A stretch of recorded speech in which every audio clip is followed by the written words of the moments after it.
Facebook live में आप लोगों का स्वागत है।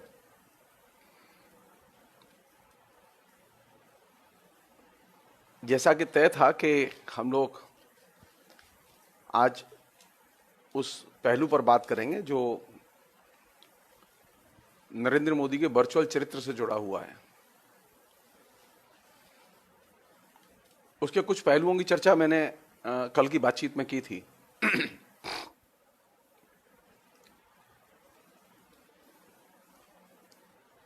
प्रधानमंत्री नरेंद्र मोदी के इस वर्चुअल चरित्र की जो इमेज है वो उनकी वास्तविक जीवन की इमेज से मेल नहीं खाती।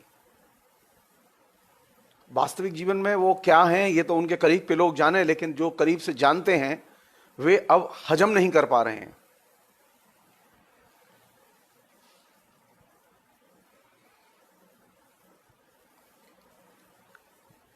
नरेंद्र मोदी ने जो अपना वर्चुअल चरित्र और वर्चुअल पहचान बनाई है वो बहुत ही विशाल है। उसके साथ में किसी की भी पहचान की कोई तुलना संभव नहीं है। कोई तुलना संभव नहीं, हम चाहें या ना चाहें, कोई संभव नहीं है। वर्चुअल चरित्र की जो नरेंद्र मोदी के चरित्र की जो बुनियादी खूबी है वो क्या है? नरेंद्र मोदी के वर्चुअल चरित्र की बुनियादी विशेषता है जब भी बोलो एक बड़ा झूठ बोलो।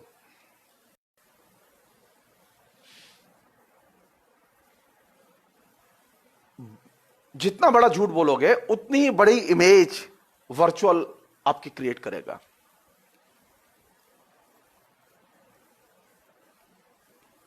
जिस दिन से नरेंद्र मोदी ने ये इस वर्चुअल पैराडाइम में पैर रखे हैं,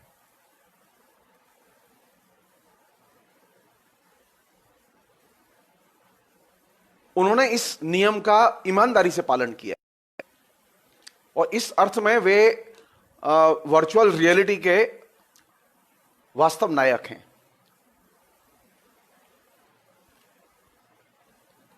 और जब मैं कह रहा हूं कि वो वास्तव नायक हैं तो वो मतलब मैं ईमानदारी से कह रहा हूं, मैं व्यंग में नहीं कह रहा हूं इस बात को। क्योंकि वर्चुअल रियलिटी के लिए झूठ एक एसेंशियल एलिमेंट है। आप वर्चुअल कम्युनिकेशन झूठ के बिना कर ही नहीं सकते।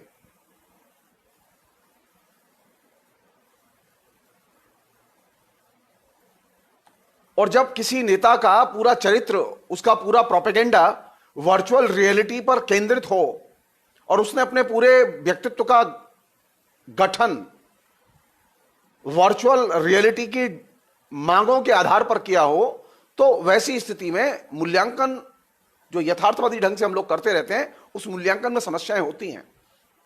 इसलिए जो पहली जो चीज जो आज के संदर्भ में वो यह कि नरेंद्र मोदी के वर्चुअल चरित्र की जो खूबी है वो क्या है? वो यह है कि महाझूठ बोलो। आप जितना बड़ा झूठ बोल सकते हैं आप उतना ही ज्यादा एक्सेप्टेबल होंगे। हम लोग भी बोलते हैं झूठ जीवन में, प्रतिक्षण बोलते हैं। मान लो मैं अभी घर में बैठा हुआ हूं और कोई फोन आ जाए, मैं किसी से बात कर रहा हूं, तो मैं उससे रियल बात नहीं कहता कि मैं घर में बैठा हुआ हूं, मैं अपने पापा से बात कर रहा हूं या अपने बेटे से बात कर रहा हूं या अपनी पत्नी से बात कर रहा हूं।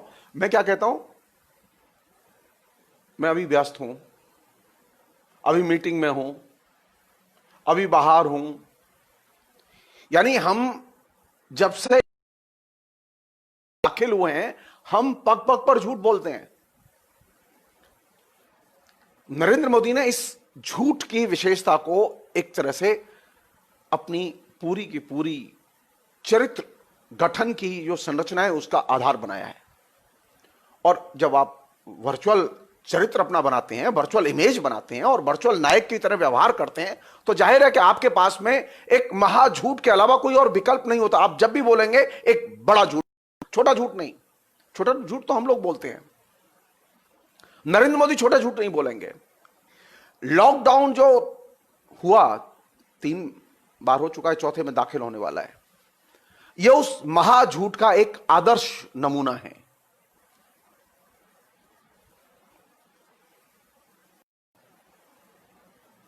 सारी दुनिया में लॉकडाउन जहां जहां देशों में, विभिन्न देशों ने किया है, चाइना ने किया, इटली ने किया, दोनों निकल के बाहर आ गए, अब नॉर्मलसी की तरफ जा रहे हैं। जहां जहां लॉकडाउन हुआ वहां लॉकडाउन के बाद में स्थितियां सुधरी, बिगड़ी नहीं। बीमार लोगों की संख्या घटी, मरने वालों की संख्या घटी, नॉर्मल सी लौटी। लेकिन हमारे यहां लॉकडाउन रियल सेंस में था ही नहीं, वो फेक सेंस में था।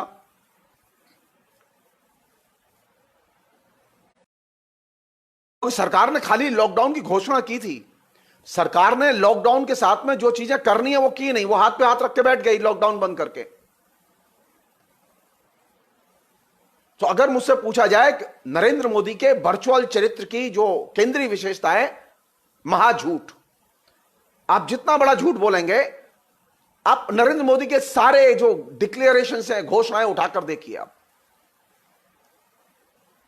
उन सारे डिक्लेरेशंस की धुरी है महाझूठ। और ये वर्चुअल नायक की धुरी है। वर्चुअल रियलिटी के पैराडाइम में जो भी नायक दाखिल होगा उसकी मजबूरी है। एक नमूना ले रहा हूं मैं आपको इस मतलब झूठ का। लॉकडाउन 4 डिक्लेयर किया गया और लॉकडाउन 4 की गाइडलाइन आपके सामने में, वो लॉकडाउन 3 तक जो कुछ हुआ है मैं उसके डिटेल्स में नहीं जाना चाहता। मेरा मानना है कि वो एकदम फार्स था, लॉकडाउन एकदम फार्स था, लॉकडाउन रियल सेंस में इंप्लीमेंट ही नहीं हुआ। लॉकडाउन की जो ट्रू स्पिरिट थी, वो ट्रू स्पिरिट क्या थी? जनता के बीच में जाओ, जांच करो, ट्रीटमेंट करो। तो आपने तो इतना जांच की ना ट्रीटमेंट किया, खाली लॉकडाउन डिक्लेयर किया। लोगों की मदद करो, कोई भूखा है, कोई प्यासा है, किसी की नौकरी चली गई, तो आपने मदद भी नहीं की लोगों की। इसका मतलब है कि आपने लॉकडाउन खाली कागज पर डिक्लेयर किया था, एक्चुअल में लॉकडाउन आपने किया ही नहीं। और अभी जो लॉकडाउन 4 जो आपने डिक्लेयर किया है, अभी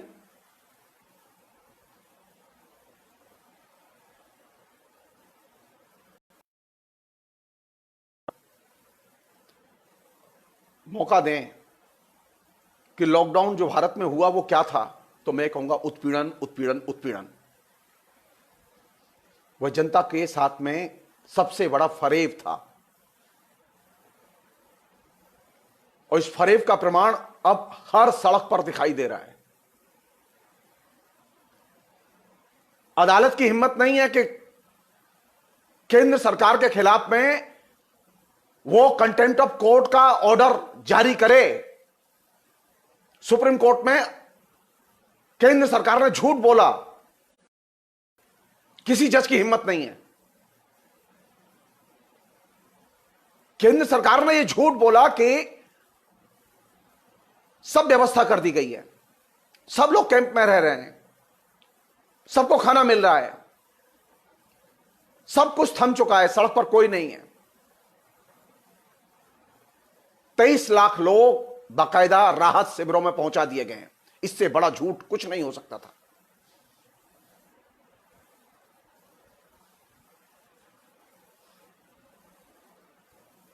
लेकिन हम वर्चुअल रियलिटी में जब पॉलिटिक्स कर रहे हैं और वर्चुअल रियलिटी में कम्युनिकेट कर रहे हैं, तो हमें एक चीज समझनी होगी कि आखिर जज इस बात को समझ क्यों नहीं पा रहे। एक साधारण नागरिक कंटेम्प्ट ऑफ कोर्ट करता है तो कोर्ट उसके खिलाफ में ऑर्डर जारी करता है, सुनवाई करता है। यहां कोर्ट के सामने लगातार विजुअल्स घूम रहे हैं, जजों के सामने विजुअल्स घूम रहे हैं, कंटेम्प्ट ऑफ कोर्ट घूम रहा है, लेकिन जजों की हिम्मत नहीं है, क्योंकि वे महाझूठ के शिकार हैं। मैं ये मानने के लिए तैयार नहीं हूं कि वो डरे हुए हैं, नहीं, वो डरे हुए नहीं हैं। असल में वर्चुअल रियलिटी की ये एक ब्यूटी है, महाझूठ। नरेंद्र मोदी ने उसे अपने प्रचार का, अपने दैनंदिन आचरण का हिस्सा बनाया है। आप इस बात को समझने के लिए जब तक तैयार नहीं होंगे, नरेंद्र मोदी आपको ठगते रहेंगे। वर्चुअल रियलिटी में आप जितने सुंदर दिखाई दे रहे हैं ना, आप उतने सुंदर होते नहीं हैं।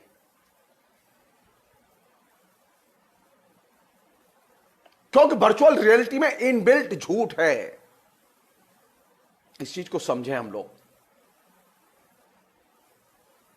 नरेंद्र मोदी कहां मिलेंगे? इंटरनेट में मिलेंगे या झूठ के पार मिलेंगे? नरेंद्र मोदी असल में आपको झूठ के पार मिलेंगे, वर्चुअल के पार मिलेंगे। वर्चुअल में जो नरेंद्र मोदी है उसे आप पछाड़ नहीं सकते। वर्चुअल में जो नरेंद्र मोदी है उसने लॉकडाउन इंप्लीमेंट कर दिया है। उसने सारी जनता से झूठ बोल के, सारे देश से झूठ बोल के लॉकडाउन इंप्लीमेंट कर दिया। उसने अदालत से भी झूठ बोला को उसने ईमानदारी से 23 लाख मजदूरों के राहत शिविरों में व्यवस्था कर दी है।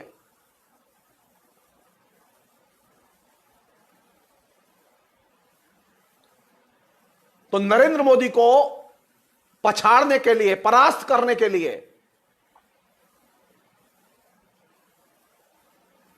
आप वर्चुअली उसे परास्त नहीं कर सकते, क्योंकि आप वर्चुअली झूठ नहीं बोल सकते। राहुल गांधी क्यों छोटा लगता है? क्योंकि राहुल गांधी सच बोलता है। राहुल गांधी जिस समय बड़ा झूठ बोलने लगेगा, राहुल गांधी नरेंद्र मोदी से ज्यादा बड़ा और ताकतवर और महानायक लगेगा।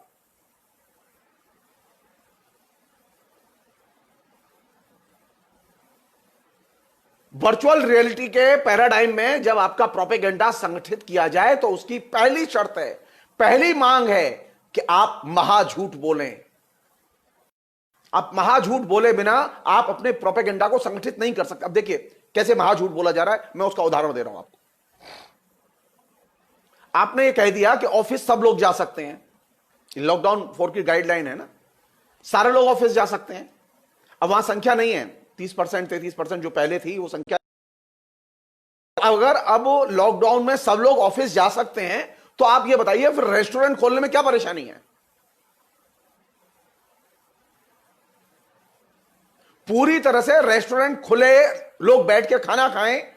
लोग बैठ के जब ऑफिस में काम कर सकते हैं तो वे रेस्टोरेंट में बैठ के खाना क्यों नहीं खा सकते? जब एक राज्य से दूसरे राज्य के लिए माल ढुलाई के ट्रक जा सकते हैं तो जनता को लेके बसें क्यों नहीं जा सकती हैं? ट्रेन क्यों नहीं चल सकती? यह फ्रॉड किस लिए हो रहा है? ये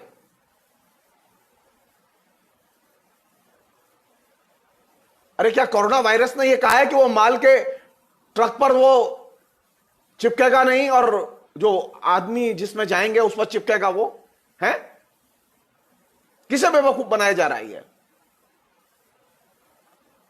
बाजार खुलेंगे, लोग बाजार में जाएंगे, ऑफिस खुलेंगे, ऑफिस में 100% अटेंडेंस रहेगी। तो ये रेस्टोरेंट जिसमें 70 लाख लोग काम करते हैं, उस 70 लाख लोगों के उद्योग में फुल फ्लेज रेस्टोरेंट खोलने में क्या परेशानी है?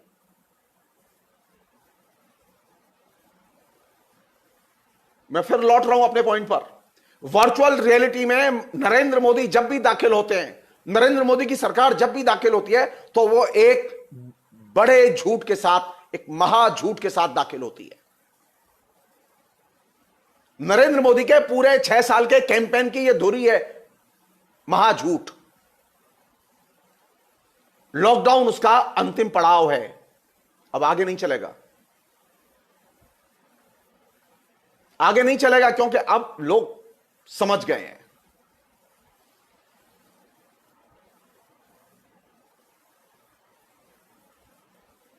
लॉकडाउन को कैसे देखेंगे? लॉकडाउन को कैसे देखें? राष्ट्र के हित में लिया गया फैसला है ये? जी नहीं। लॉकडाउन का फैसला इसलिए नहीं लिया कि आपको हिंदुस्तान की जनता की रक्षा करनी थी। लॉकडाउन का फैसला इसलिए लिया कि आपको हिंदुस्तान की संपदा का निजीकरण करना था और हिंदुस्तान की जनता को उत्पीड़ित करके घरों में बंद करना था। आपने खाली लॉकडाउन को और कोरोना के संक्रमण को एक बहाने की तरह इस्तेमाल किया जिससे कि आप पूरी की पूरी हिंदू सरकारी संपदा का निजीकरण कर सकें।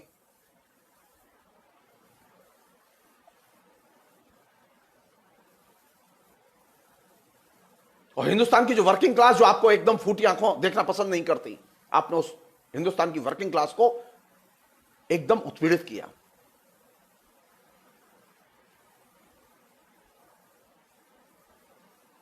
तो लॉकडाउन का पर्पज वह नहीं है जो आप बता रहे हैं।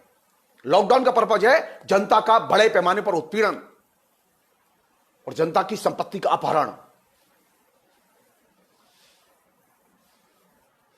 आप कल्पना कीजिए, एक साधारण आदमी की संपत्ति, एक साधारण आदमी की आमदनी जीरो हो गई और मुकेश अंबानी की कंपनी का मुनाफा 17% बढ़ गया।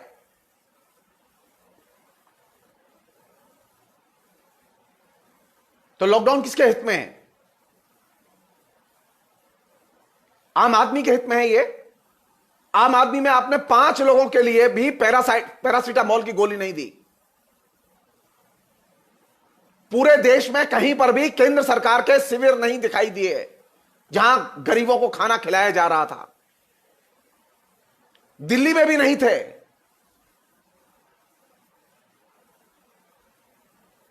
मैंने लगातार अपने इस फेसबुक लाइव की बातचीत में मैंने लगातार इस बात को प्रश्न के तौर पर उठाया कि केंद्र सरकार बताए कि उसके शिविर कहां चल रहे हैं, आरएसएस के लोग बताएं कि वे कहां खाना खिला रहे हैं। 50 दिन में वे ये नहीं बता पाए कि वे कहां खाना खिला रहे हैं। क्यों? क्योंकि जब आपने वर्चुअल पैराडाइम चुना है, रियलिटी में आप अपना प्रचार कर रहे हैं, तो वर्चुअल रियलिटी में आप सबसे सुंदर कब लगते हैं? जब आप सबसे अधिक झूठ बोलते हैं, सबसे बड़ा झूठ बोलते हैं। लॉकडाउन सबसे बड़ा झूठ था और आज भी है।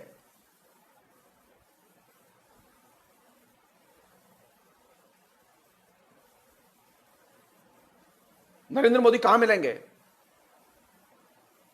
वर्चुअल रियलिटी में नरेंद्र मोदी कहां मिलेंगे? नरेंद्र मोदी सच्चाई में नहीं मिलेंगे, नरेंद्र मोदी बिग लाई में मिलेंगे, जहां बड़ा झूठ होगा, महाझूठ होगा। आपने कभी राजनीति करने वाले हमारे जो दोस्त हैं, जो तमाम राजनीतिक दल हैं, वो इस चीज को समझें कि वर्चुअल रियलिटी के तहत जो प्रोपेगेंडा का मॉडल नरेंद्र मोदी ने बनाया है, उस मॉडल की ब्यूटी है महाझूठ।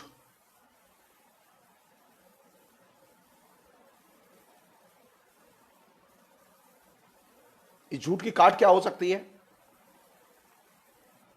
सोचिए, आप लोग सरकार चलाते हैं, विपक्ष चलाते हैं,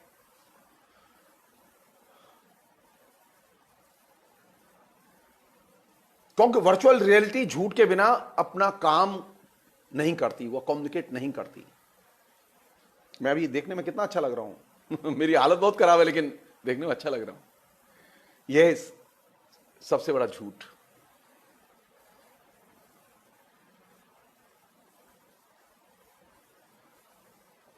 अब एक दूसरे पहलू की तरफ जाते हैं हम लोग। वो ये कि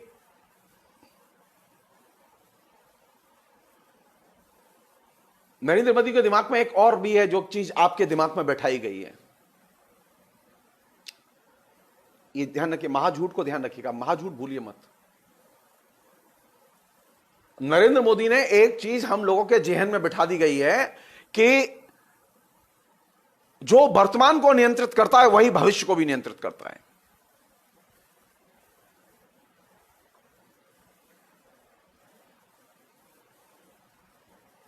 क्या आप ऐसा ही देखते हैं? क्योंकि जब आपने 130 करोड़ लोगों का लॉकडाउन में 50 दिन मैनेजमेंट कर लिया, तो आपको लगता है कि आपने भविष्य का भी मैनेजमेंट कर लिया।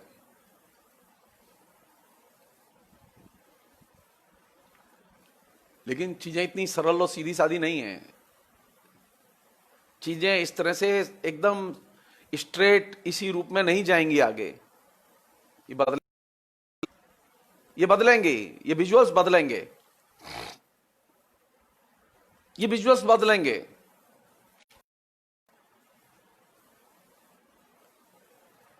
ये जो भाइयों और बहनों करके जो आपने जो भाषा बनाई थी और इसमें जनता को गायब किया था, वो जनता रोड पर आ चुकी है। भारत में लोकतंत्र का मतलब है पीड़ित जनता, और वो पीड़ित जनता अब सारी बंदिशें तोड़कर अपने टीवी का मैनेजमेंट किया, आपने और भी चीजों का मैनेजमेंट किया, आपने बाकायदा ओपिनियन का भी मैनेजमेंट किया, आपने सारे जितने भी ओपिनियन मेकर थे वो सब परचेज कर लिए, आपने सारे चैनल भी परचेज कर लिए, आपने सारे होर्डिंग इंटरनेट पर लिखने वाले सब परचेज कर लिए, लेकिन इसके बावजूद वो उत्पीड़ित जनता निकल कर आई है।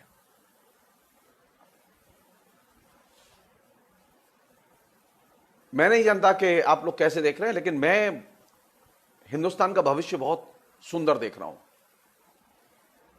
मैं वो सुंदर भविष्य नहीं देख रहा जिसकी कल्पना नरेंद्र मोदी कर रहे हैं। नरेंद्र मोदी के लिहाज से तो वह कल्पना सिर्फ वही है जो कि ब्रिटिश साम्राज्यवाद की हुई थी, जान लीजिए आप। 1918 में जो भयानक महामारी आज से 100 साल पहले जो आई थी, जिसमें भारत के लाखों लोग मर गए थे, तो ब्रिटिश इंपीरियलिज्म के लोग सोच रहे थे कि अब और 100 साल शासन करेंगे।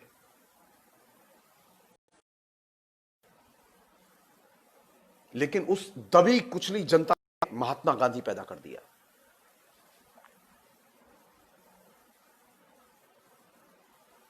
आप ये दिमाग से निकाल दीजिए कि अब कोई गांधी पैदा नहीं होगा।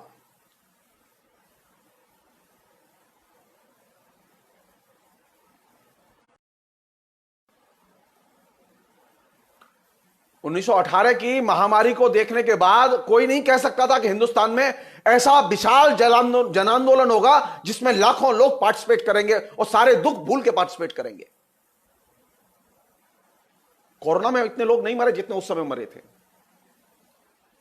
कोरोना अभी पूरे पीक पर जाए तब भी उतने लोग नहीं मरेंगे जितने मर चुके हैं। और उसने गांधी को पैदा किया था और एक कलेक्टिव पॉलिटिक्स को पैदा किया था। गांधी का मतलब कांग्रेस का मतलब वह नहीं है, कलेक्टिव पॉलिटिक्स।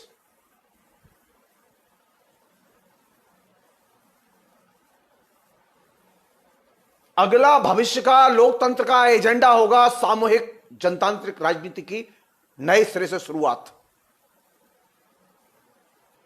और वो जनता के आंदोलन से होगी। और वह आंदोलन आप तय मानिए प्रथम असहयोग आंदोलन से भी ज्यादा बड़ा आंदोलन होगा। कौन उसमें गांधी बनेगा कह नहीं सकता मैं, लेकिन तय है गांधी पैदा होगा। तय है उस आंदोलन से, जो अब आने वाला आंदोलन है, उससे भगत सिंह पैदा होंगे। तय मान लीजिए आप गिनती कीजिए 1918 और 1947 कितने साल लगे थे।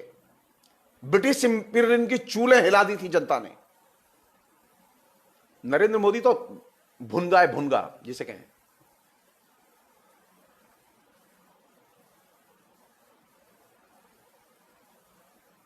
हिंदुस्तान अभी दूसरा है, वो 1918 वाला हिंदुस्तान नहीं है। हिंदुस्तान एकदम अलग है अभी। हिंदुस्तान में जगह जगह विदेशी विपक्षी राजनीतिक दलों की सरकारें हैं। यहां विपक्ष इतना ताकतवर है कि उसको जनता का भरपूर समर्थन मिला हुआ है, जान लीजिए आप।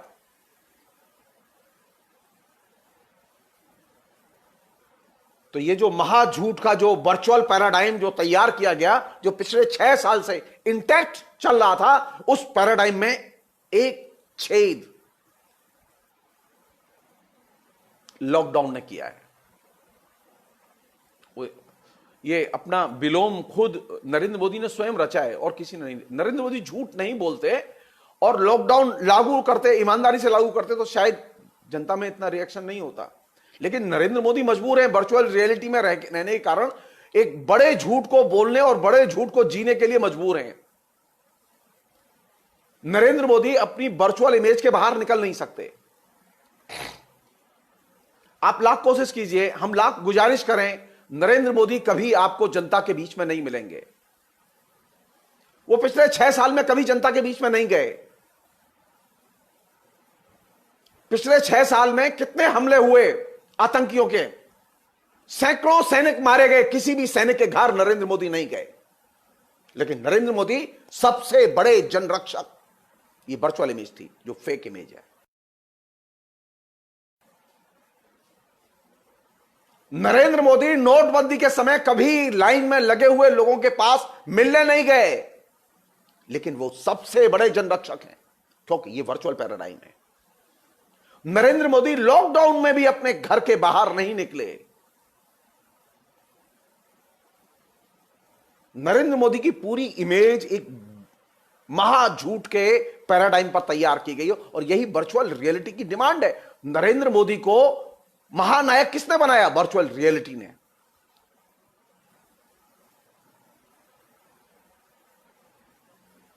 तो नरेंद्र मोदी जिस दिन अपने वर्चुअल रियलिटी के पैराडाइम के बाहर निकलेंगे, नरेंद्र मोदी बहुत बौने लगेंगे।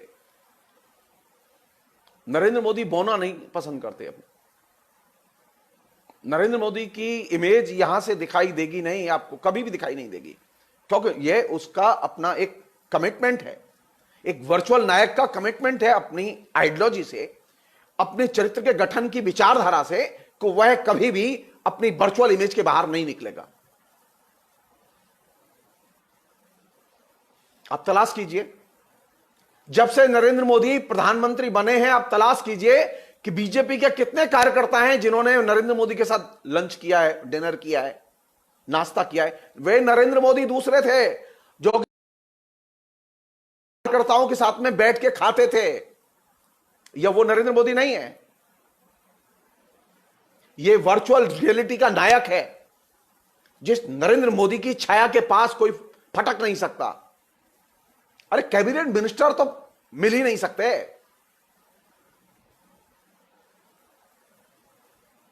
अब देखिए, ब्यूटी देखिए, पूरा देश चल रहा है संविधान ठेंगे पर, पार्लियामेंट ठेंगे पर, कैबिनेट ठेंगे पर देश चल रहा है, क्योंकि वर्चुअल नायक को अबाध अधिकार हैं। कैसा नायक है ये पॉपुलिज्म का वर्चुअल नायक है। पॉपुलिज्म का वर्चुअल नायक नहीं, करेला और नीम चढ़ा। एक तो पॉपुलिज्म वैसे ही अतरंजित भाव में होता है, और उसमें भी वो वर्चुअल। तो वर्चुअल रियलिटी की ब्यूटी है कि वहां 2 और 2 4 नहीं होते मित्र, वहां 2 और 2 5 होते हैं। और जब एक बार कह दिया 2 और 2 5, तो फिर जनता भी कहती है 2 और 2 5।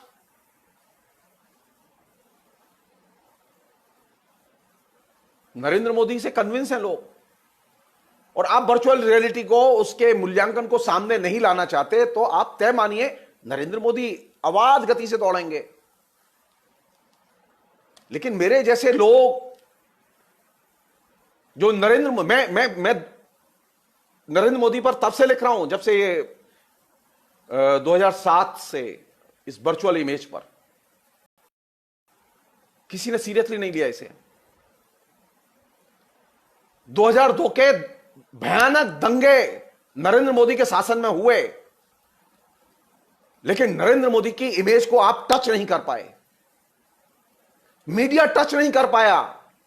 क्यों टच नहीं कर पाया? क्योंकि नरेंद्र मोदी ने पहली बार अपना जो चरित्र गठन किया वो वर्चुअल रियलिटी के आधार पर किया, वर्चुअल कम्युनिकेशन के आधार पर किया, और गुजरात का इलेक्शन जीता।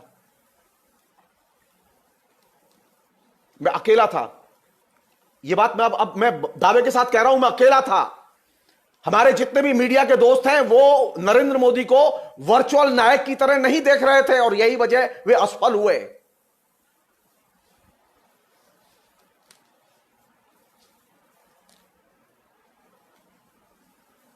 नरेंद्र मोदी के कुछ लगा, ये टेस्ट था, ये आरएसएस का भी टेस्ट था कि उन्होंने वर्चुअल रियलिटी में एक आदमी को टेस्ट करके देखा, और देखा कि वो क्लिक कर गया। जिसके शासन में सैकड़ों लोग दंगे में मारे गए हो, अरबों खरबों की संपत्ति की लूट हुई हो, और वो एकदम जीत जाए।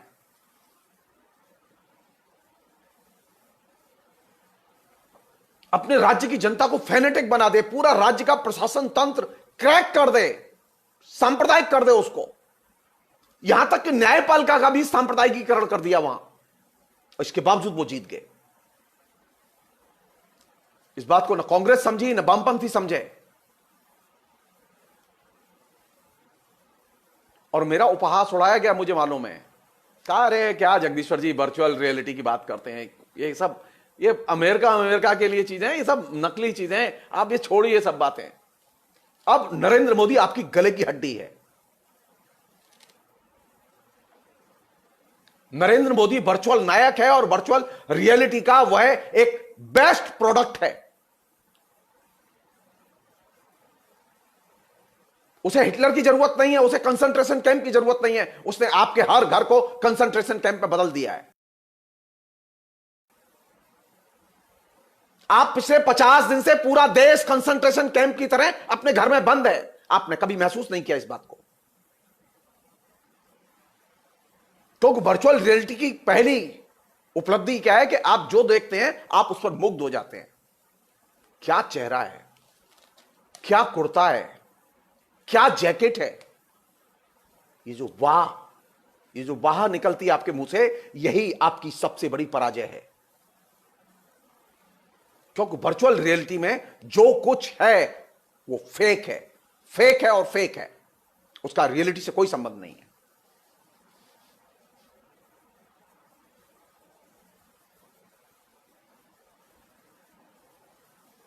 आज भी अगर आप इस बात को मान लें और समझ जाएं कि वर्चुअल रियलिटी में कैसा वर्चुअल नायक बना है और वो कैसे बिग झूठ बोलता है, बड़ा झूठ बोलता है, महा झूठ बोलता है, और वही वो कोई पॉलिटिकल एश्योरेंस नहीं है, वो कोई स्कीम लागू नहीं कर रहा।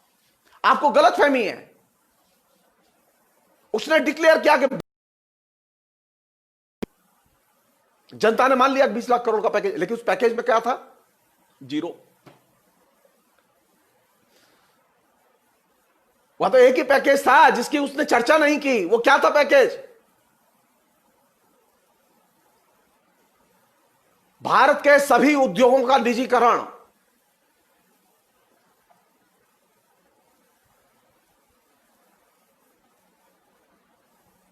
जो भी सरकार के पास था वो सब निजी क्षेत्र को सौंप दिया गया है। यह बात उसने कही ही नहीं। यह बात उसके मैनिफेस्टो में नहीं है।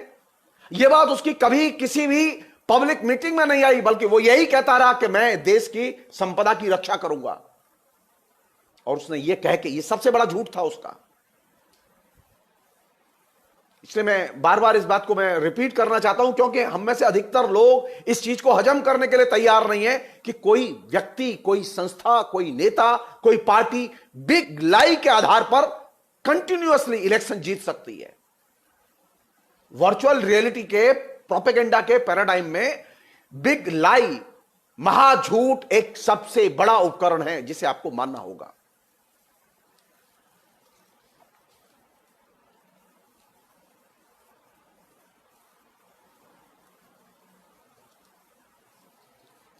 एक अन्य चीज,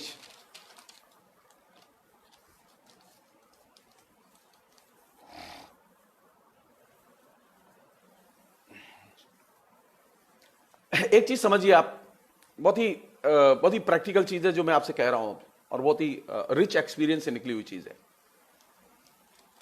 नरेंद्र मोदी के इस वर्चुअल प्रोपेगेंडा से हम सब लोग जानते हैं कि शिक्षित सबसे ज्यादा प्रभावित हुआ है।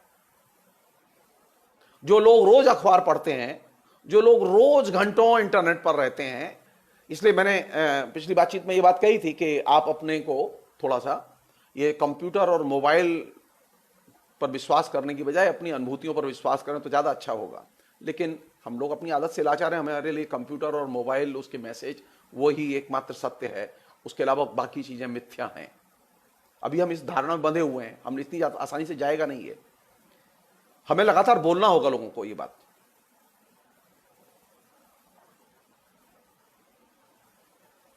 इस पूरे क्रम में जो चीज फिर प्रूव हुई, मैंने एक बार अपनी मीडिया की किताब में मैंने इस चीज का जिक्र किया था। मुझे अचानक वो थॉमस जेफरसन का एक कोटेशन मुझे याद आया, वो मैं आपसे शेयर करना चाहता हूं। कोटेशन क्या था? जिस व्यक्ति ने कभी अखबार नहीं पढ़ा वह बेहतर सूचना संपन्न है उस व्यक्ति की तुलना में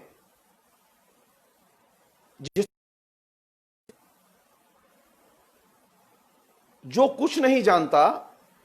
वह सत्य के ज्यादा करीब होता है उस व्यक्ति की तुलना में जिसके दिमाग में झूठी एवं विकृत सूचनाएं भरी हैं। आप सिर्फ ये जो गरीब मजदूर जो कि कभी पढ़ते नहीं हैं, आप इनसे जाके मिलिए, मदद के लिए मत मिलिए, मदद मत दीजिए आप इन्हें, वो कर लेंगे, अपनी लड़ाई लड़ेंगे, वो उसकी चिंता मत करिए। हम जो पढ़े लिखे लोग, सूचना संपन्न लोग हैं, और वे जो अनपढ़ लोग, जो सूचना विपन्न लोग हैं, आप जानिए कि वे यथार्थ के करीब हैं या हम यथार्थ के करीब हैं। आप उसे लाख समझाइए, लाख बताइए कि देश में क्या हुआ पिछले 6 साल में, वो आपका कोई तर्क नहीं मानेगा, वो आपकी कोई सूचना नहीं मानेगा, वो आपका कोई डाटा नहीं मानेगा। तो जो आपको सूचना विपन्न दिखाई दे रहा है, जो अति दरिद्र दिखाई दे रहा है, वह सत्य के ज्यादा करीब है। हम ये दिमाग से निकाल दें कि हम पढ़े लिखे लोग, जो ज्यादा अक्लमंद लोग हैं, वे सत्य के करीब हैं, बल्कि सच यह है कि हम सत्य से कोसों दूर जा चुके हैं। सत्य हमारे हाथ से निकल चुका है, और सत्य हमारे हाथ से निकल चुका है, इसका एकमात्र सबसे बड़ा प्रमाण यह कि हम तो घर में बैठे हैं, हम तो प्रतिवाद में सड़क पर निकले ही नहीं, और जो सत्य के सबसे करीब था वो सड़क पर निकल पड़ा।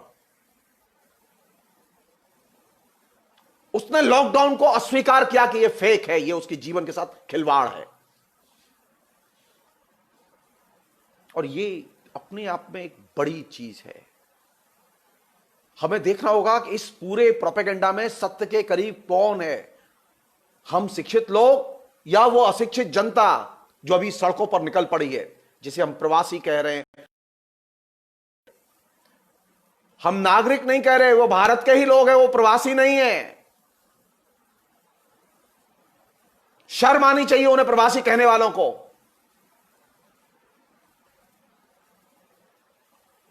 वो भारत के नागरिक हैं, जैसे कि नरेंद्र मोदी नागरिक हैं। अगर एक मजदूर प्रवासी है तो नरेंद्र मोदी सबसे पहले प्रवासी है। वो दिल्ली का रहने वाला नहीं है, वो गुजरात का रहने वाला है। हम देखना चाहते हैं किसी टेलीविजन चैनल में अगर यह साहस हो तो वो कह के दिखाए कि दिल्ली में जो कैबिनेट में लोग बैठे हुए हैं उसमें कितने लोग इस दिल्ली के रहने वाले हैं। सारे के सारे प्रवासी हैं। नरेंद्र मोदी प्रवासी नहीं हो सकते, लेकिन एक मजदूर प्रवासी हो सकता है। यही तर्कशास्त्र गढ़ा है हम लोगों ने, और हमें गुस्सा नहीं आता, हम आलोचना नहीं लिखते। हमारा खून एकदम पानी हो चुका है, विवेक एकदम मर चुका है हम लोगों का। कि जो इस देश का बाशिंदा है, जो इस देश के निर्माण में उसकी केंद्रीय भूमिका है, उसे हम क्या कह रहे हैं? प्रवासी। और जिस व्यक्ति ने 1 घंटे ऑफिस में बैठ के काम नहीं किया, जिसे हम लोग प्रधानमंत्री कहते हैं, उसे हम कहते हैं देश का नागरिक और प्रधान नागरिक। प्रधान नागरिक मजदूर होते हैं, प्रधान नागरिक न राष्ट्रपति होता है न प्रधानमंत्री होता है। मजदूर आधुनिक समाज की बैकबोन है। मैं पहले भी लिख चुका हूं फेसबुक पर, मजदूर आधुनिक समाज का भगवान है। अगर मजदूर ना हो तो मंदिर बंद हो जाएं, मध्य वर्ग के लोगों के कलात्मक सांस्कृतिक उत्पादन ठप हो जाएं, हमारी सारी इंटेलेक्चुअल क्षमताएं धराशायी हो जाएं अगर मजदूर ना हो।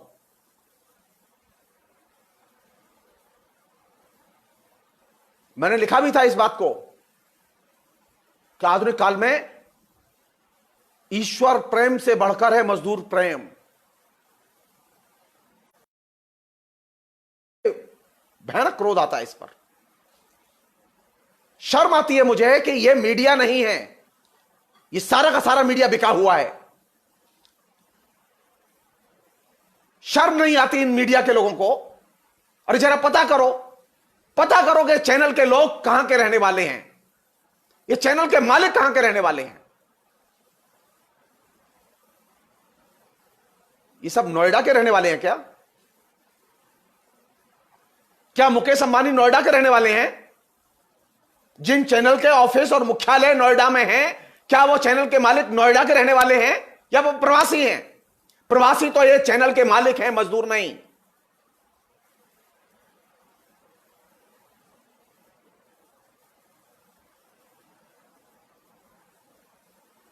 तो आपने मजदूरों की अपनी पहचान छीन ली, उन्हें प्रवासी बना दिया।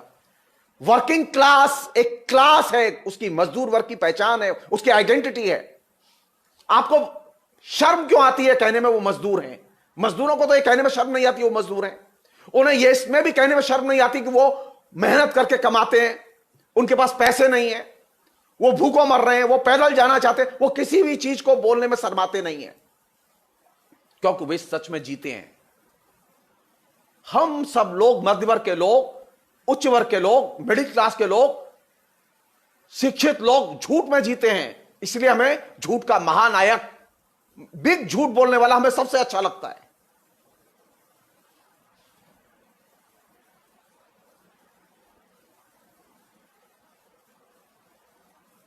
मैंने पिछली बातचीत में यह बात कही थी कि नरेंद्र मोदी ने पूरी की पूरी भाषा बदल दी है, पूरा डिस्कोर्स बदल दिया है।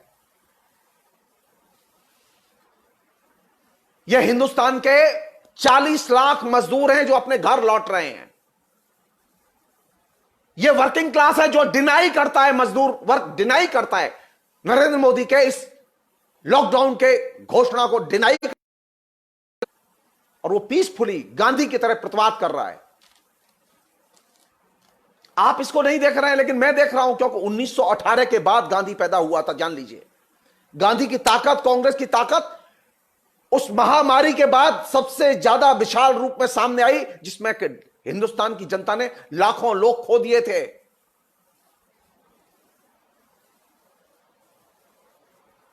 इस महामारी में भी लोग जाएंगे, मरेंगे, लेकिन इसमें से कोई नया गांधी और कोई नया भगत सिंह भी पैदा होगा, कोई नया नेहरू भी पैदा होगा, कोई पटेल भी पैदा होगा। आप तय मान लीजिए।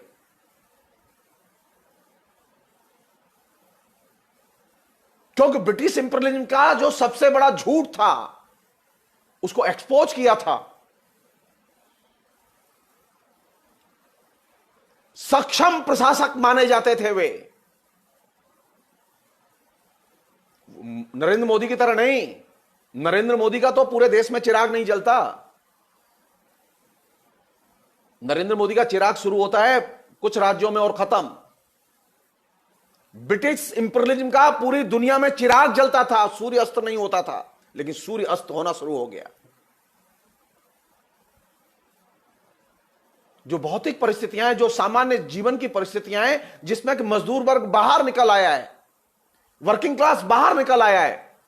ये लोग गांव जाएंगे, अब ये गांव में अपनी दुनिया फिर नए सिरे से बसाएंगे। इनका जो सपना था वो चूर हो चुका है। अब ये नया सपना देखेंगे, और नया सपना क्या होगा? नया सपना होगा एक कलेक्टिव भारत का, नया सपना होगा एक कलेक्टिव पॉलिटिक्स का, जिस कलेक्टिव पॉलिटिक्स से कांग्रेस निकली थी और साम्राज्यवाद विरोधी एक संयुक्त मोर्चे की शुरुआत हुई थी। और आप तय मानिए, यह तय मानिए कि आने वाले समय में सिर्फ वही विकल्प आने वाला है। सिर्फ टाइमिंग की बात है, महीना, 2 महीना, 4 महीना, 6 महीना। यह सच है, यह सच है। इसको आप बदल नहीं सकते, मैं भी बदल नहीं सकता। मैं चाहूं तब भी मैं इस परिवर्तन को आने से रोक नहीं सकता। जाहिर है कि इसमें कुर्बानियां होंगी। इकोनॉमी बिल्कुल जीरो हो चुकी है, लेकिन उम्मीदें, क्योंकि मजदूर सच जानता है, क्योंकि मजदूर सच जानता है। हम सच नहीं जानते, हम सिर्फ झूठ जानते हैं। हम सिर्फ इल्यूजन्स में और झूठ के इल्यूजन्स में रहे हैं। मजदूर अब इल्यूजन में नहीं है। लॉकडाउन के पहले मजदूर भी इल्यूजन में था, उसे उम्मीदें थी, लेकिन लॉकडाउन के बाद मजदूर के इल्यूजन्स गायब हो चुके हैं। आपके भी होंगे, मेरे भी होंगे।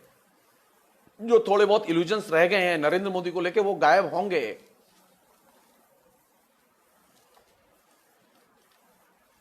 एक अन्य, हम लोग थोड़ा सा समझें इसे, थोड़ा सा दूसरे ढंग से। नरेंद्र मोदी ने एक लैंग्वेज डिकोड की है, तैयार की है, ऐसी भाषा तैयार की है जो कि यूनिवर्सल लैंग्वेज है। वो जिस भाषा में नॉर्थ ईस्ट में बोलते हैं, उसी भाषा में वो यूपी में बोलते हैं, जिस भाषा में यूपी में बोलते हैं उसी भाषा में वो केरल में बोलते हैं, और जिस भाषा में केरल और यूपी में बोलते हैं उसी भाषा में वो डावोस में जो अंतरराष्ट्रीय सम्मेलन होते हैं जिसमें कि 170 देशों के राष्ट्राध्यक्ष और बड़े टाइकून अरबपति लोग शामिल होते हैं, उसमें भी वो वही भाषा बोलते हैं। नरेंद्र मोदी ने एक ऐसी भाषा पैदा की है और ऐसी भाषा यूनिवर्सल लैंग्वेज डेवलप की है कि वो G20 के देशों के सम्मेलन में जब राष्ट्राध्यक्षों को संबोधित करते हैं तो वही भाषा बोलते हैं।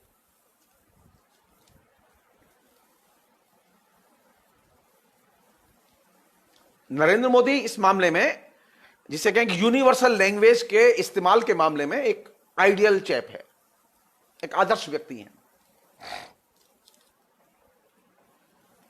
और इस यूनिवर्सल भाषा में मुश्किल यह है कि आप इसका अर्थ तय नहीं कर सकते।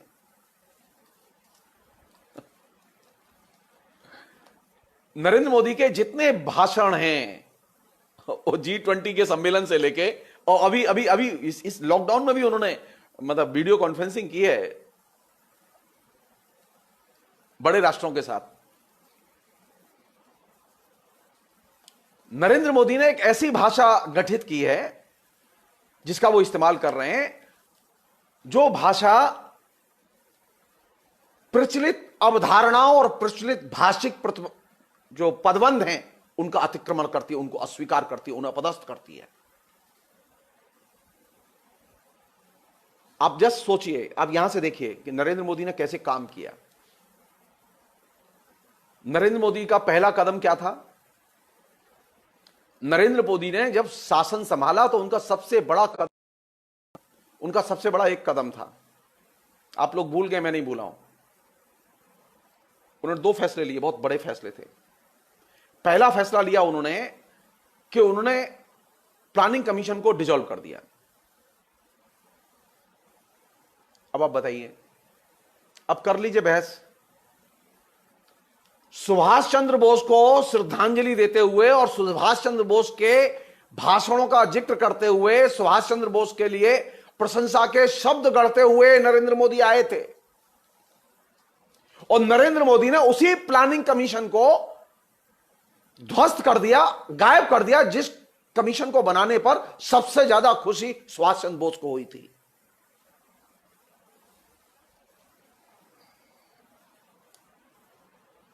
सुभाष चंद्र बोस इसको अंदर से मानते थे, व्यवहार में मानते थे। उन्होंने अपने भाषण में भी कहा था, मैंने फेसबुक पर लिखा भी था इसे।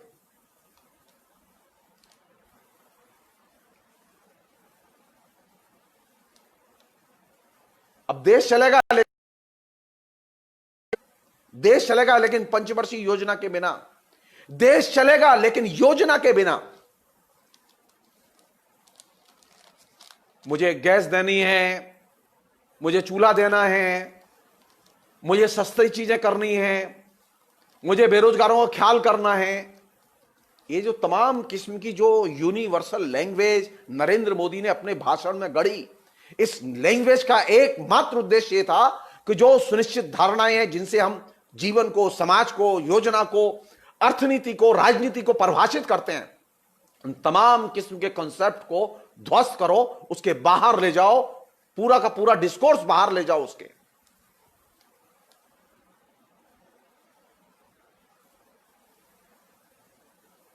तो नया संसार कैसा आया? जो नया भाषिक संसार पैदा हुआ वो यूनिवर्सल भाषा का संसार था, जिसमें आप अर्थ नहीं पकड़ सकते थे। आखिर अर्थ कहां होता है इसमें? अरे भाई, अगर आप उज्ज्वला के तहत गैस का कनेक्शन देंगे तो वो आएगा तो किसी प्लानिंग का हिस्सा बन के ना। यह कैसे संभव है कि योजना ना हो और गैस चली जाए?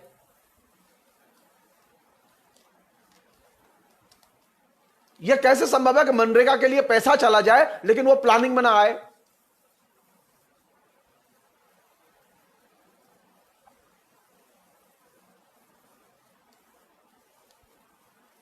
नरेंद्र मोदी ने जो भाषा गठित की, कभी डिटेल्स में उसके भाषणों की बात करूंगा मैं जब मौका लग जाएगा, क्योंकि अभी समय ही नहीं मिल पाता इतना। नरेंद्र मोदी के जो भाषण हैं और जो कमिटमेंट हैं टेलीविजन पर, तमाम किस्म के पार्लियामेंट के अंदर, तमाम आधिकारिक जो मंच है उन पर, उस भाषा की ब्यूटी वही है जिसका, जहां से मैंने शुरू की, नरेंद्र मोदी की यूनिवर्सल भाषा की ब्यूटी क्या है? सत्य को छिपाओ और एब्सर्डिटी का महिमा मंडन करो।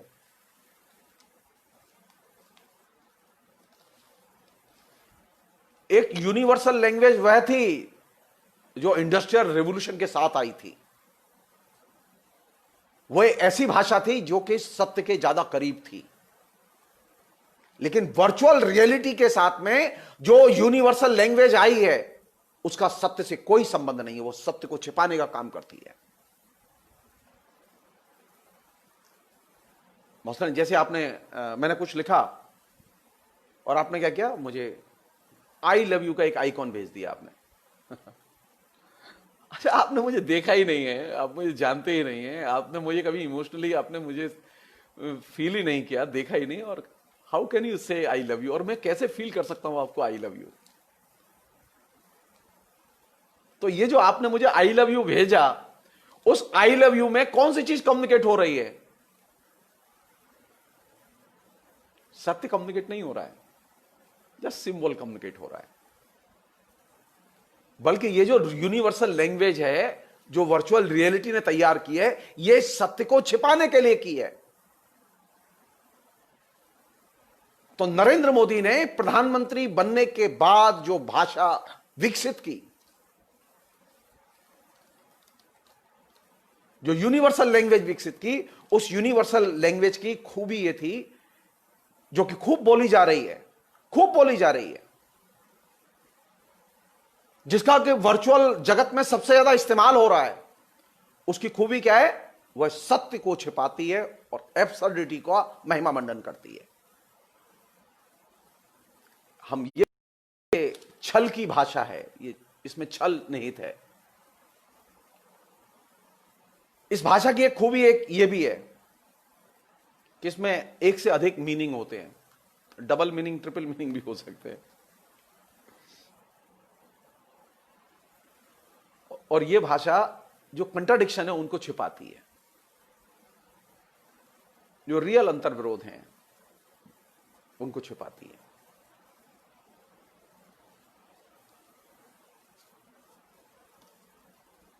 अब जैसे एक नमूना ले लें अपने लिए।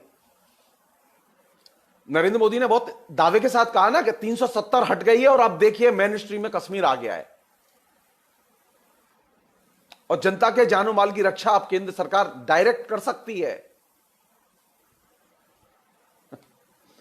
अब आप बताइए मुझे कि पिछले 5 अगस्त 2019 के बाद से लेकर अब तक कश्मीर की जनता के जानो माल की कितनी रक्षा की गई और जानो माल का कितना नुकसान हुआ है? कश्मीर में कोई प्रोटेस्ट नहीं हुआ, किसी ने कोई विरोध नहीं किया। सब नेता जेल में, कार्यकर्ता जेल में, जनता सड़क पर है, घरों में बंद है, सेना के हाथ में पूरे राज्य का प्रशासन है। नरेंद्र मोदी डायरेक्ट निगरानी करते हैं, लेकिन प्रतिदिन 140 करोड़ रुपए का बिजनेस का नुकसान कश्मीर की जनता का हो रहा है। और ये 5 अगस्त से लगाइएगा आप इसे। तो कश्मीर की जनता के जानो माल की रक्षा हुई या जानो माल का नुकसान हुआ?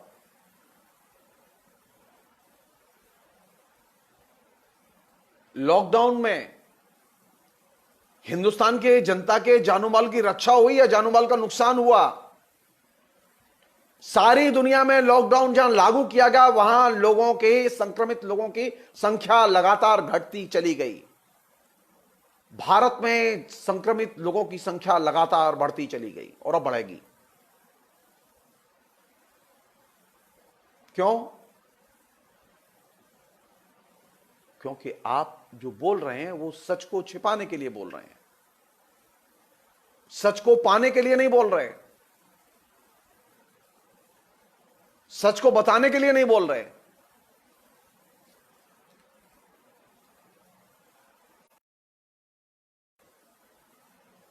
आखिरी चीज,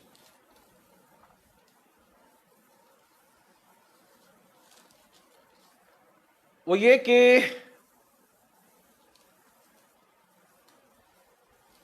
एक चीज हम लोगों के दिमाग में इस वर्चुअल रियलिटी ने भर दी है, जिसको किसी तरह से हम लोग अगर निकाल पाए तो हमारे लिए बड़ा अच्छा होगा।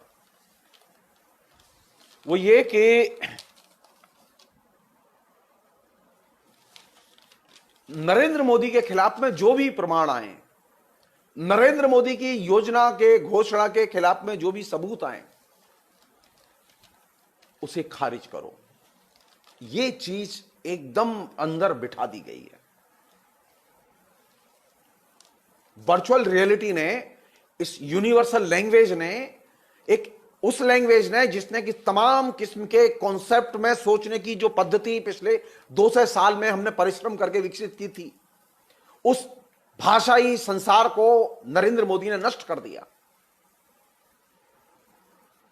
उन कॉन्सेप्ट को नष्ट कर दिया जिन कॉन्सेप्ट में हम लोग सोचते थे।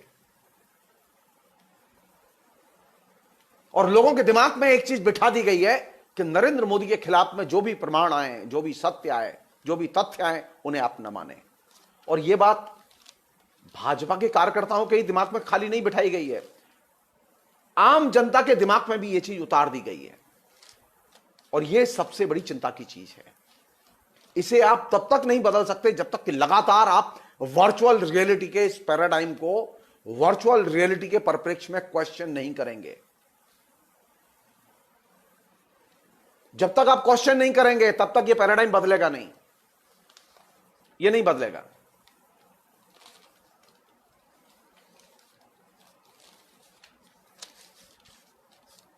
लास्ट, नरेंद्र मोदी ने सबसे बढ़िया काम क्या किया? नरेंद्र मोदी ने सबसे बढ़िया काम किया, 6 साल की सबसे बड़ी जो बिग अचीवमेंट, भाई ये तो बताना ही पड़ेगा कि नरेंद्र मोदी ने कुछ तो दिया है। नरेंद्र मोदी ने एक चीज दी, मनोरंजन, मनोरंजन और सिर्फ मनोरंजन। अब हर व्यक्ति देश की तमाम चिंताओं से मुक्त होकर सिर्फ एक काम में लगा हुआ है और एक काम का आस्वाद ले रहा है, उपभोग कर रहा है, वह मनोरंजन, मनोरंजन और सिर्फ मनोरंजन। और इसके लिए तरह तरह के पैकेज हर टेलीकम्युनिकेशन कंपनी के पास हैं। आप एक सामान्य सा कनेक्शन लीजिए। बीएम प्रसाद जी, यूएस में अभी लॉकडाउन नहीं है। यूएस में जो आंकड़े बढ़ रहे हैं उसका एक कारण है, वही कारण है जो यहां पे भी है, क्योंकि यूएस में ट्रंप ने बाकायदा वहां के मेडिकल सुविधाओं पर कोई, उसके विस्तार पर कोई खर्च नहीं किया और सारा मेडिकल सिस्टम निजी क्षेत्र के हाथ में है। इस मामले में तो हम अमेरिका के साथ हैं, अमेरिका के भाई हैं।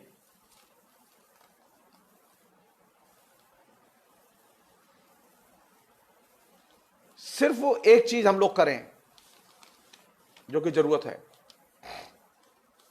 वो ये कि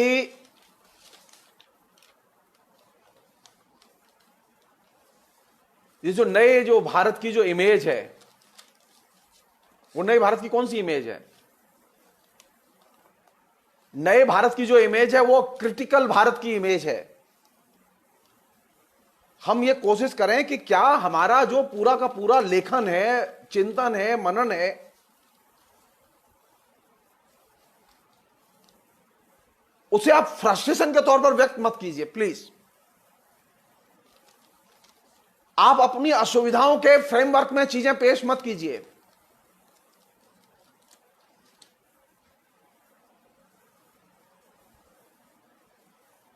आप समस्या पेश कीजिए। आप यहां से पेश मत कीजिए कि मैं घर से निकला तो मुझे बाजार में डॉक्टर नहीं मिला, मुझे हॉस्पिटल में डॉक्टर नहीं मिला। नहीं, फ्रस्ट्रेशन के फ्रेमवर्क में नरेंद्र मोदी का प्रतिवाद करेंगे तो वो प्रतिवाद सार्थक नहीं होगा।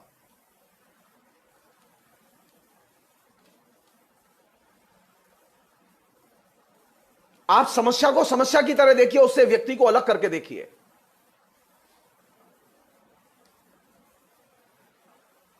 व्यक्ति को उसमें शामिल मत करके देखिए।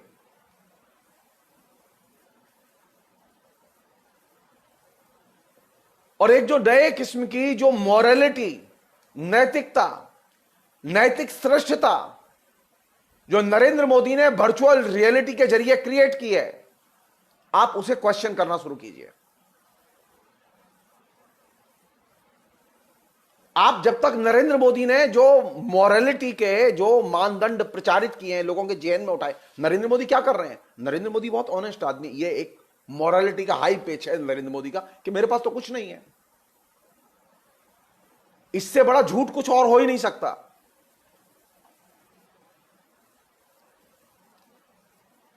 नरेंद्र मोदी को इतनी तनख्वाह नहीं मिलती, इतनी तनख्वाह नहीं मिलती कि वो पहने हुए कपड़े को दोबारा ना पहने। अरे मुकेश अंबानी भी अपने कपड़े दोबारा पहनता है, अदानी भी अपने कपड़े दोबारा पहनता है, लेकिन नरेंद्र मोदी के व्यक्तित्व की ब्यूटी है कि वो जब एक बार एक कपड़ा पहन लेते हैं तो दोबारा नहीं पहनते।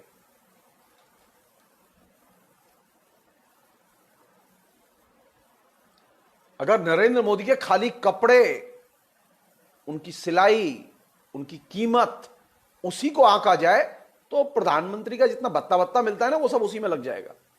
खाने पीने का खर्चा तो छोड़ दो। मैं नहीं जानता क्या पीएम के यहां जो खाना बनता है, क्या वो सरकार फ्री में बनवाती है? क्या सरकारी खजाने से बनता है क्या?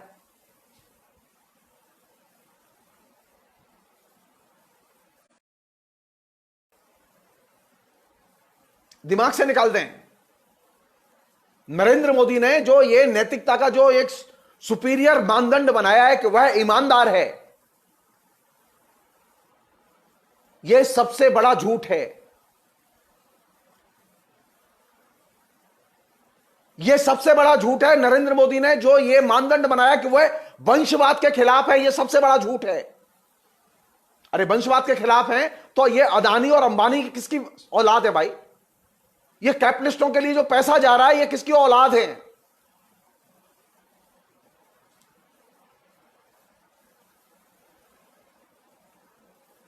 मैं वो नहीं कहना चाहता कि बीजेपी के जो किसी नेता की बेटी को आप एमपी ना बनाएं, वो बन ही सकते हैं, वो नहीं।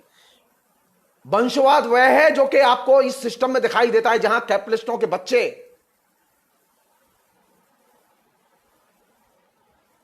जिनको ये सरकार प्लेट में सजा के बैंकों से पैसे दे रही है, इसे कहते हैं वंश भूलने के लिए खाद मुहैया कराना।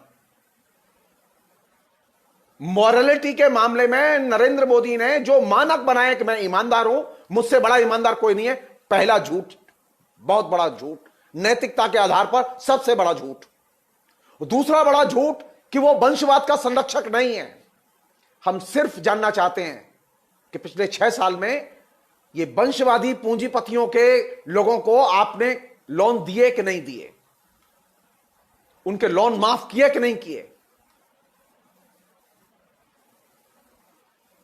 ऐसे कितने पूंजीपति हैं जो कि अपनी पैतृक संपत्ति को छोड़कर अपने पैर पर खड़े हुए हैं। अरे पूंजीपति तो वंशवाद के बिना साला चल ही नहीं सकता।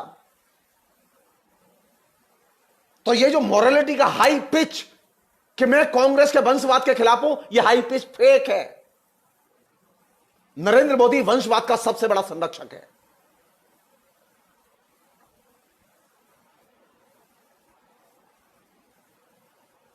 तो वर्चुअल रियलिटी में जाते समय, वर्चुअल रियलिटी के पैराडाइम में नरेंद्र मोदी के चरित्र का विश्लेषण करते समय, नरेंद्र मोदी ने जो नैतिकता के, जो श्रेष्ठता के मानदंड प्रचारित किए हैं, वो एकदम फेक है। उन्हें क्वेश्चन किया जाना चाहिए, और उन्हें क्वेश्चन इस तरह से नहीं करना चाहिए कि नहीं वो तो यशवंत सिन्हा का बेटा है। नहीं, ये सब्जेक्टिव हो जाएगा मामला। फिर मैं रिपीट कर रहा हूं, हमें नरेंद्र मोदी को क्वेश्चन करते समय व्यक्ति को निकालना पड़ेगा, उसमें से समस्या को सामने रखना होगा। नरेंद्र मोदी ने जो काम किया, उस काम के आधार पर नरेंद्र मोदी को क्वेश्चन करना होगा। नरेंद्र मोदी ने किसी जज को धमकी नहीं दी, लेकिन पूरी न्यायपालिका नतमस्तक खड़ी हुई है। क्यों? क्योंकि नरेंद्र मोदी ने अपनी जो विराट का इमेज बनाई है, उस विराट का इमेज से जज भी प्रभावित हैं, वो किसी धमकी से प्रभावित नहीं है।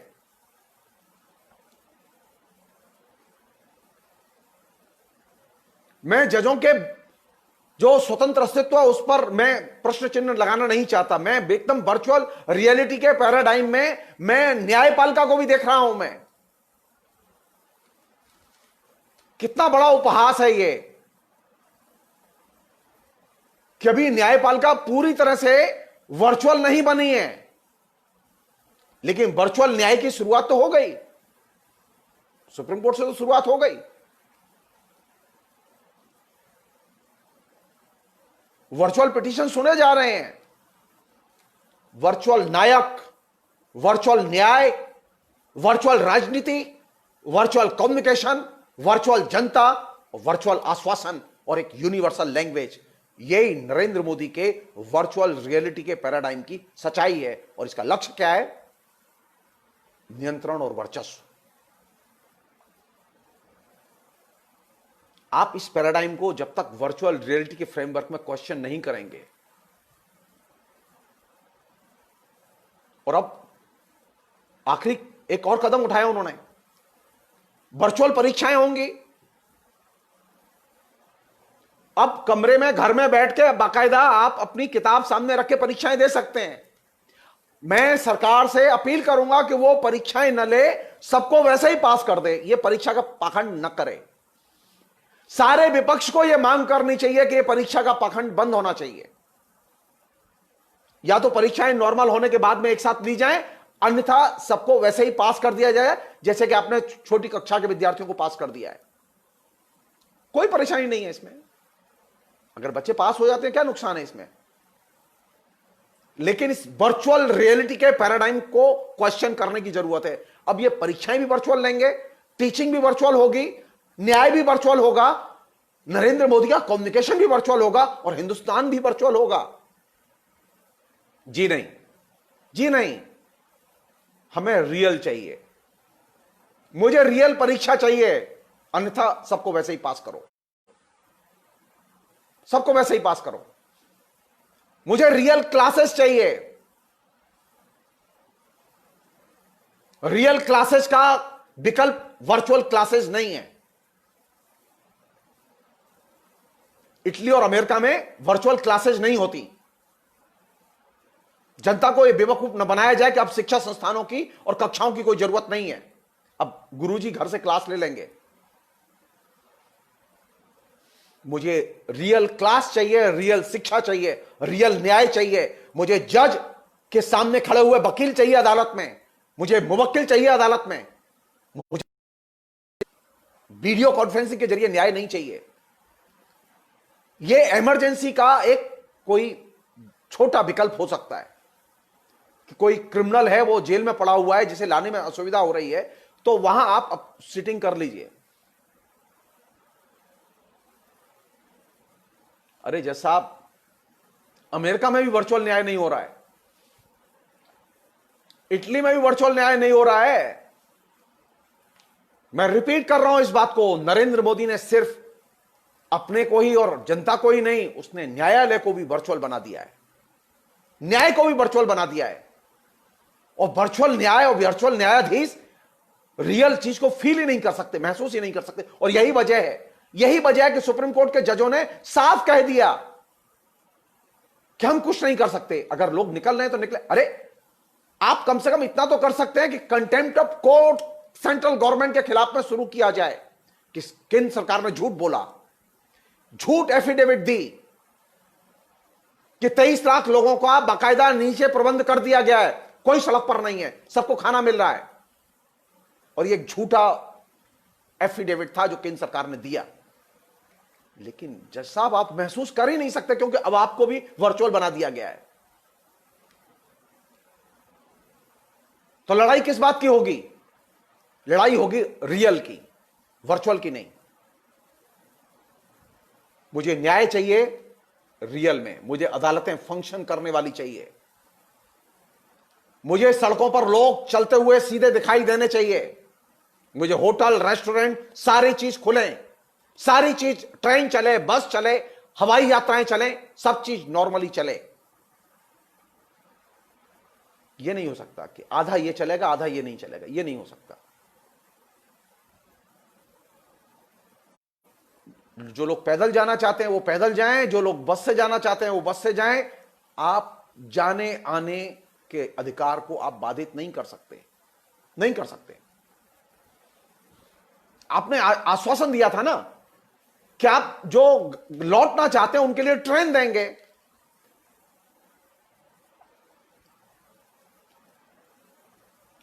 किसी भी रेलवे स्टेशन पर ट्रेन का टाइम टेबल और ट्रेन के रिजर्वेशन काउंटर खुले हुए नहीं है।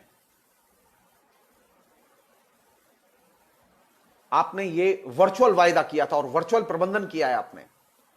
अब कोई 10 मिनट में अपनी टिकट बुक करा ले तो करा ले। अरे ऐसे कहीं व्यवस्था होती है? काउंटर खोलिए, काउंटर, वर्चुअल काउंटर नहीं, रियल रेलवे स्टेशन के काउंटर खोलिए। वहां टाइम टेबल लगाइए कब ट्रेन जाएगी। और अब और कोई ट्रेन नहीं चल रही तो वे ट्रेनें सिर्फ दिन में एक बार नहीं, दिन में 10 बार चलाइए। मैं अपनी बात जहां से मैंने शुरू किया था, ये जो श्रमजीवी एक्सप्रेस चलाने का भी जो लक्ष्य है और घोषणा है, ये भी महाझूठ है। इसे भी आप वर्चुअली डील करना चाहते हैं, वर्चुअली प्रबंधन करना चाहते हैं इसका। सो नरेंद्र मोदी को एक्सपोज करने के लिए उनके वर्चुअल पैराडाइम को, वर्चुअल रियलिटी में निर्मित व्यक्तित्व को और उनके जो तमाम संस्थानिक प्रयत्न है उनको डिकोड करने की जरूरत है। हम में से अधिकतर लोग वह काम नहीं कर रहे। इस तरफ ध्यान जाएगा तो निश्चित तौर पर मुझसे भी ज्यादा बेहतर चीजें लोग जानते हैं, क्योंकि वे राजनीति के, संस्कृति के, साहित्य के बहुत अच्छे विद्वान हैं। तो नरेंद्र मोदी कहां मिलेंगे आपको? महानायक नरेंद्र मोदी वर्चुअल रियलिटी में मिलेगा और एक असफल नरेंद्र मोदी आपको रियलिटी में मिलेगा। आप वर्चुअल रियलिटी के नायक को, जिसको कि आप आस्वाद ले रहे हैं और देख रहे हैं, आप इसे चुनौती दीजिए, लिखिए इसके बारे में। वही एकमात्र रास्ता है और कोई रास्ता नहीं है। फिलहाल इतना ही। बहुत बहुत शुक्रिया। Thank you.